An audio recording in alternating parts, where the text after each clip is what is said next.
Hindi naman nakabidyo. Oh. Sabi nyo na, i-video ko lang eh. Yan. Ano ka? Chero Atienza.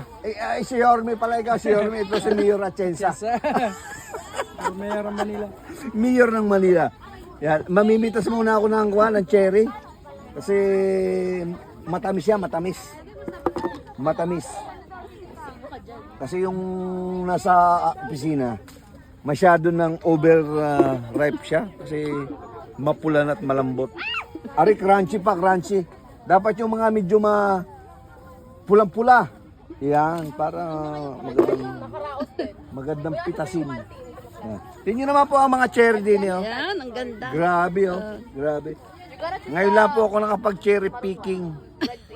Sa tinagal-tagal at tinabahaba ng panahon sa Canada, ngayon lang nakapag-cherry picking. Ngayon ko lang nakita na ganito pala kaliit ang puno. Ay, hindi pala.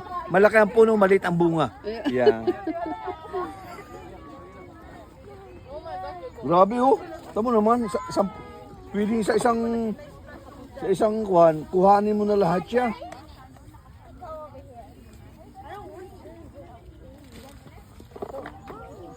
Kaya lang walang nasasayang, di tulad ng apple. Ang apple, pagka nag-apple picking ka, ang mga bunga, nanlaglag na. Yeah, okay na yan, ay. Okay na yan. Oo, O, tignan mo.